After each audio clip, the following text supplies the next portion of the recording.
Hey, what's up, guys? It's Rick with the Digital Divide, and today I want to talk about what I consider to be the top 5 comic book adaptations, whether that be movie or TV show.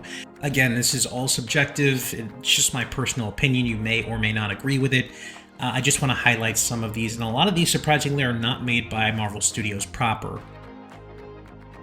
At number 5, we have Daredevil. This is an incredible TV show. It ran for a total of 3 seasons. It was produced by Netflix in affiliation with Marvel, but it was not produced by Marvel Studios proper. It is exceptional. It introduced us to Charlie Cox's version of Daredevil and Vincent D'Onofrio's version of Kingpin, as well as The Punisher. All of them exceptional. Great TV show. This is a war I need to fight alone. My way.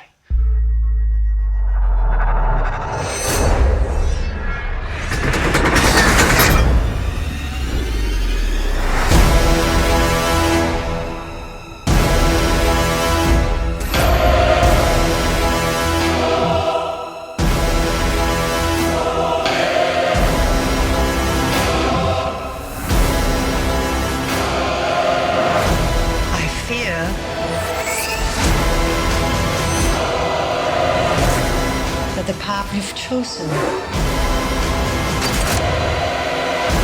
isn't going to be an easy one.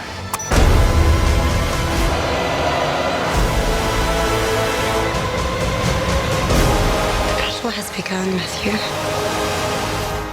So Disney Plus is going to be releasing an R-rated continuation of this series called Daredevil Born Again, which is loosely based off Frank Miller's Born Again comic book run, which was very, very good. Now, I was a big fan of him in She-Hulk. I know a lot of people were not, and maybe he wasn't the best fit to be on that show because he's dead serious, and she is, both in the comic books and in her show, much more lighthearted and comedic. Overall, I'm really excited to see what they do with Daredevil. At number 4, we have Blade. This was a character portrayed by Wesley Snipes. It came out, I think New Line Cinema produced it in the 90s, and it remains one of the best superhero adaptations I've ever seen. Vampires. They're everywhere. You're one of them, aren't you? No. I'm something else. That's him! Blade is the key. All our strengths. None of our weaknesses. There are worse things out tonight than vampires. Like what? Like me. He makes the weapons. I use them. It's open season on all suckheads.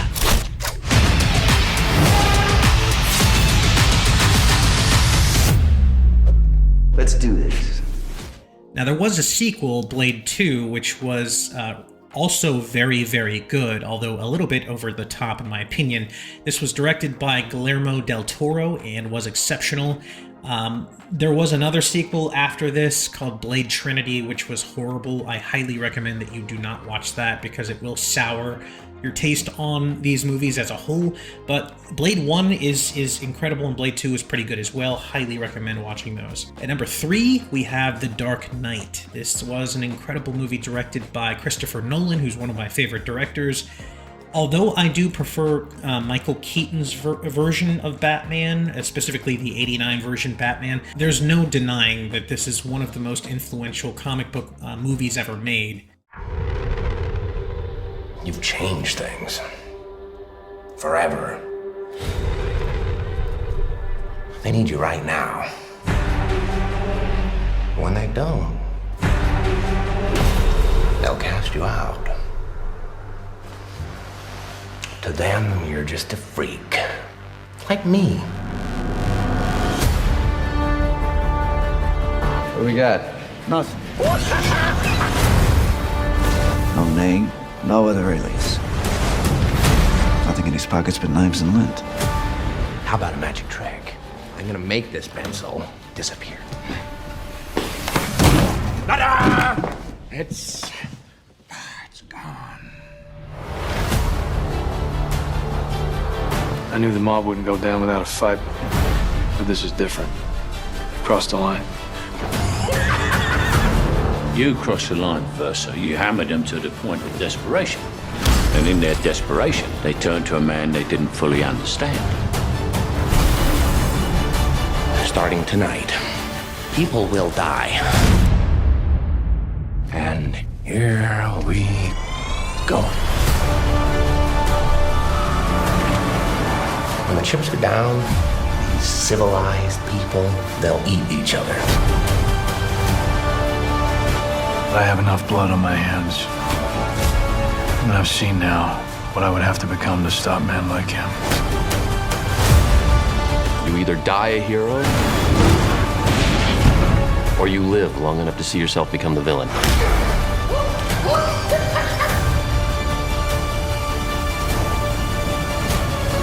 Some men aren't looking for anything logical. Some men just want to watch the world burn. At number 2, we have Logan. I really contemplated putting this at number 1 because I love this movie so much. They finally allowed an R rating for a Wolverine movie, and it made all of the difference. This movie introduced us to the first on-screen appearance of X-23, which was a hugely popular character in the comic books, and the actress that they got to play her was perfect.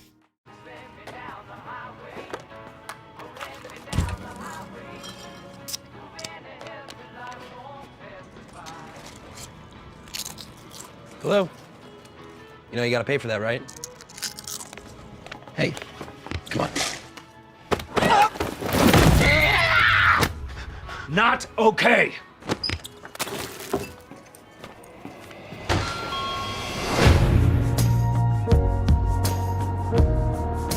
We got ourselves an X-Men fan. Maybe a quarter of it happened, and not like this. In the real world, people die. Logan. I don't want to talk about it. Logan. Just stop. Be careful. I need the girl. What girl? Go get her.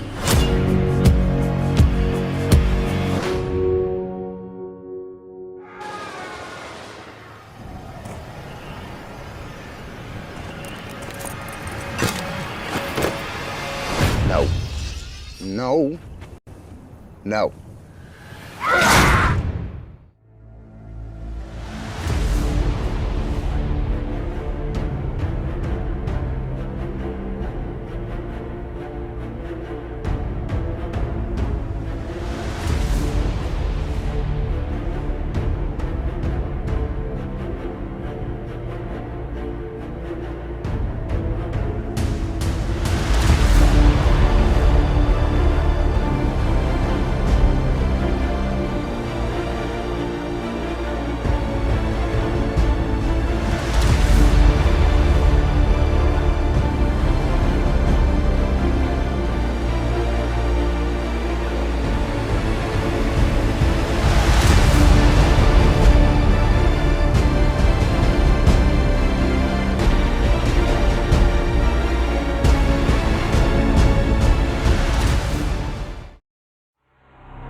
I know what it's like to lose. Feel so desperately that you're right. Yet to fail, nonetheless.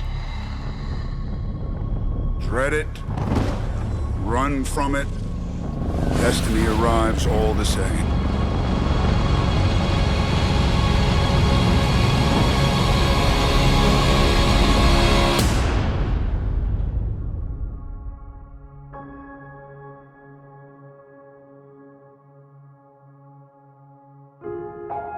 This universe is finite, its resources finite.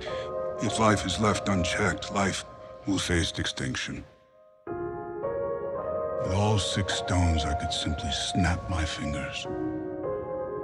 They would all cease to exist. I call that a small price to pay for salvation. I'm the only one who knows that. At least I'm the only one with the will to act on it.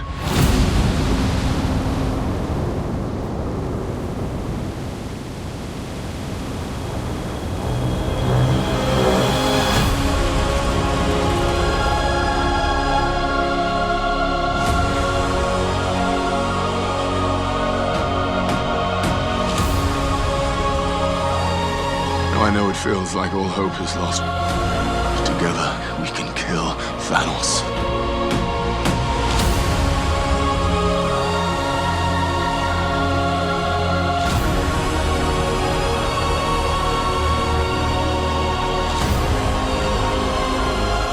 I'm sorry, little one.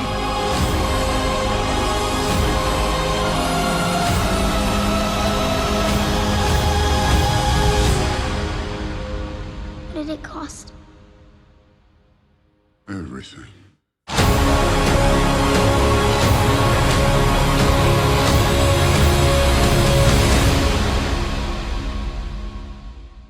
So that was a fan trailer for Infinity War, but I'm going to go ahead and give the #1 spot to both Infinity War and Endgame. I know that's kind of cheating, but originally this was intended to be one humongous movie, but it expanded so far in scope that they had to break it up into 2 separate movies. And I think ultimately that was a good idea, because this was the culmination of 10 years worth of filmmaking. And from the outside looking in, it was seemingly impossible to put all those pieces together in a way that would be satisfying for longtime comic book fans, or just people that have been fans of the movies and have watched all of them building up to this. They had an almost impossible task with these movies, but shockingly, they nailed it. They nailed the landing, and I consider these 2 movies one of the biggest achievements in cinematic history. So that's going to do it for me today, guys. Let me know in the comments if you agree or if you would have added or left anything out here. As always, thank you for watching.